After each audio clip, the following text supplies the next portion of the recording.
Budget अभिभाषण में महापौर ने कहा कि वित्तीय वर्ष 2023-24 के बजट में 7,773 करोड़ की आय को सम्मिलित करते हुए ये बजट प्रस्तुत किया जा रहा है। बजट में कोई नया कर नहीं लगाया गया है। महापौर ने कहा कि पश्चिम क्षेत्र में मॉडर्न ऑडिटोरियम का प्रावधान किया है। इसके अलावा शहर के बगीचों को सोलर ऊर्जा से रोशन करेंगे। Solar city, digital city, green clean city, traffic को लेकर प्रावधान किया है। अमृत मिशन 2 योजना के तहत जलूत से शहर में मां नर्मदा का चौथा चरण लाया जाएगा। इसके लिए 1500 करोड़ का प्रावधान 900 एमएलडी पानी की आपूर्ति को पूरा करेगा। शहर में स्थित कुएं, बावड़ियों के रखरखाव और जीर्णोद्धार के लिए 30 करोड़ का प्रावधान। 28 राज्यों के नागरिकों ने निगम के ग्रीन बॉन्ड में निवेश किया है। ये इंदौर का नया दौर है। 3 मई को विजन डॉक्यूमेंट को प्रकाशित किया जाएगा। इंदौर को डिजिटल सिटी बनाने के लिए 60 करोड़ का प्रावधान। 150 चौराहों को फ्री वाईफाई जोन बनाया जाएगा। निगम का स्वयं का डाटा सेंटर विकसित किया जाएगा, जिसमें ई ऑफिस सुविधाएं उपलब्ध होंगी। स्टार्टअप के लिए 50 लाख का प्रावधान। सिटी बस की समस्या का निराकरण करने वाले स्टार्टअप को प्राथमिकता दी जाएगी। मिलेट्स को बढ़ावा देने के लिए इंदौर नगर निगम भी मिलेट्स का कैफे का निर्माण करेगा। बजट में 6 मॉडल स्कूल के निर्माण का प्रावधान किया गया है। बोर्ड परीक्षा में मेरिट में आने वाले 3 छात्राओं को स्कूटी, 5 को लैपटॉप और 10 को साइकिल दी जाएगी। इंटीग्रेटेड ट्रैफिक मैनेजमेंट सिस्टम लागू किया जा चुका है। इंदौर को बड़े ब्रिज की सौगात देने का संकल्प है। यातायात व्यवस्था के लिए शहर में शेष चिन्हित 22 लेफ्ट टर्न को ठीक करने के लिए 5 करोड़ का प्रावधान किया गया है। प्रमुख सड़क, फुटपाथ, लिंक रोड का निर्माण भी किया जाएगा।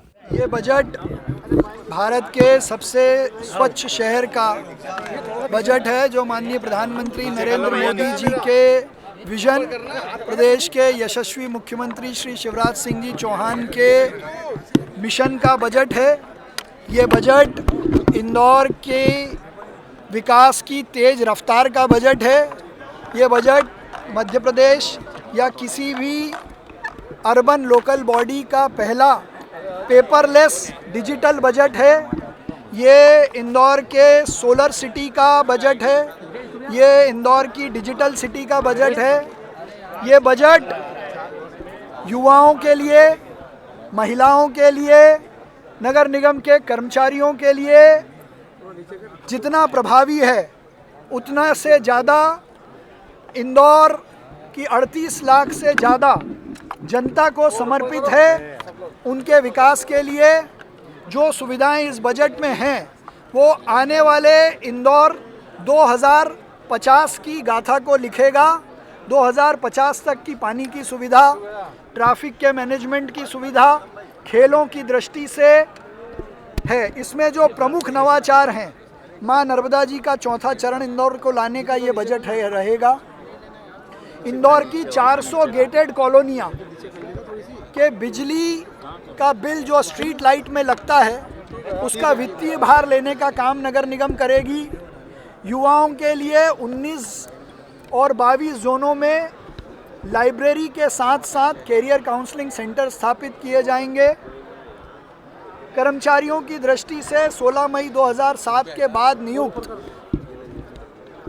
कर्मचारियों को विनियमित करने के लिए अलग से प्रावधान इसमें किया गया है। इस वर्ष किसी भी प्रकार का कोई नया कर भी नहीं लगाया गया है। ये बजट इंदौर की जनता के विकास को समर्पित है। बजट को लेकर नेता प्रतिपक्ष ने कहा कि बजट में इंदौर की जनता को सपना दिखाया गया है। ऐसे कई विषय हैं जिन पर यह भी स्पष्ट नहीं किया गया है कि ये काम कब तक पूरे होंगे। इसकी कोई कार्य योजना स्पष्ट नहीं है। चौकसे ने शहर की अन्य समस्याओं व महापौर के बजट में दिए गए बिंदुओं पर भी अपनी बात रखी। महापौर जी के द्वारा बजट जो प्रस्तुत किया गया, इसमें इंदौर को सोलर सिटी का सपना दिखाया गया, लेकिन ये सोलर सिटी किस तरह बनेगी, इसकी कोई कार्य योजना के बारे में इस बजट में कोई उल्लेख नहीं है कि किस तरीके से इम्प्लीमेंट होगा, किस तरीके से इस पे काम होगा और ये कार्य योजना कितने सालों की है और ये सपना किस तरह से पूरा होगा। फिर दूसरा विषय है शहर को डिजिटल सिटी बनाने का। 150 चौराहे पर वाईफाई की सुविधा देने की बात कही है। ऐसी बात उस समय भी कही गई थी जब स्मार्ट सिटी को लेकर काम स्टार्ट हुआ था, लेकिन वो स्मार्ट सिटी का काम तो अधूरा ही पड़ा है। वाईफाई का काम तो दूर दूर तक हम सोच नहीं सकते। तो ये जो डिजिटल सिटी बनाने की बात है। इसमें आने वाले समय में कितना काम हो पाएगा, इसको लेकर भी कोई व्यवस्थित कार्य योजना नहीं है। आदरणीय महापौर जी, जब पहली परिषद की बैठक हुई थी तो इंदौर शहर में इंटीग्रेटेड ट्रैफिक सिस्टम लागू करेंगे, ऐसी बात हुई थी। ये बात को 8 महीने से ज़्यादा का समय हो गया है, लेकिन अगर हम इंदौर शहर के ट्रैफिक सिस्टम को देखें तो वो ध्वस्त और ध्वस्त होते जा रहा है। अगर वर्किंग आवर्स में, अगर पीक टाइम में अगर कहीं हमको निकलना है शहर में, तो हमको एबी रोड पे या साईजी की तरफ से या एमजी रोड पे कहीं निकलना है तो किस तरीके से निकलेंगे, ये सोचने का विषय है। इंदौर शहर को होर्डिंग पोस्टर के नाम पे जीरो टॉलरेंस की बात हुई, लेकिन आज की कंडीशन में हम अगर बात करें तो सारी घोषणाएं सिर्फ हवाई है। कहाँ है जीरो टॉलरेंस? आपके नेताओं ने पूरे शहर को बदरंग कर रखा है। अगर कहीं कांग्रेस पार्टी का आदमी छोटे मोटे होर्डिंग पोस्टर लगा देता है तो उसको निकालने के लिए नगर निगम की 50 गाड़ी एक साथ खड़ी हो जाती है। नेता प्रतिपक्ष ने कहा कि फिलहाल नगर निगम कंगाली के दौर से गुजर रहा है। देश के पीएम और प्रदेश के सीएम को दिखाने के लिए पैसों की बर्बादी के आरोप भी नेता प्रतिपक्ष ने लगाए। नेता प्रतिपक्ष ने यह भी कहा कि नया कर सीधे तौर से नहीं लगाकर बैकडोर से लगा दिया जाता है। प्रधानमंत्री जी और मुख्यमंत्री जी को दिखाने के नाम पर करोड़ों रुपए का अपव्यय कर रहे हैं।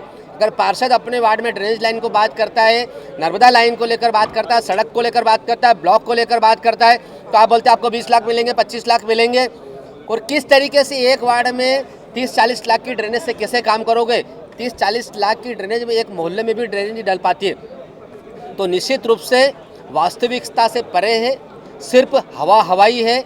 और कल इस पे हम विस्तृत चर्चा भी करेंगे। हम इस बजट का पुरजोर तरीके से विरोध करते हैं। और बात करी महापौर जी ने कि नया कर नहीं लगाएंगे। अरे नया कर ऐसे कहाँ लगाते हो? आप बैकडोर से लगा देते हो, आप सैटेलाइट से सर्वे कराते हो, 600 स्क्वायर फीट में 360 स्क्वायर फीट का नक्शा पास करते हो और उससे 600 स्क्वायर फीट का आप टैक्स लेने की बात करते हो।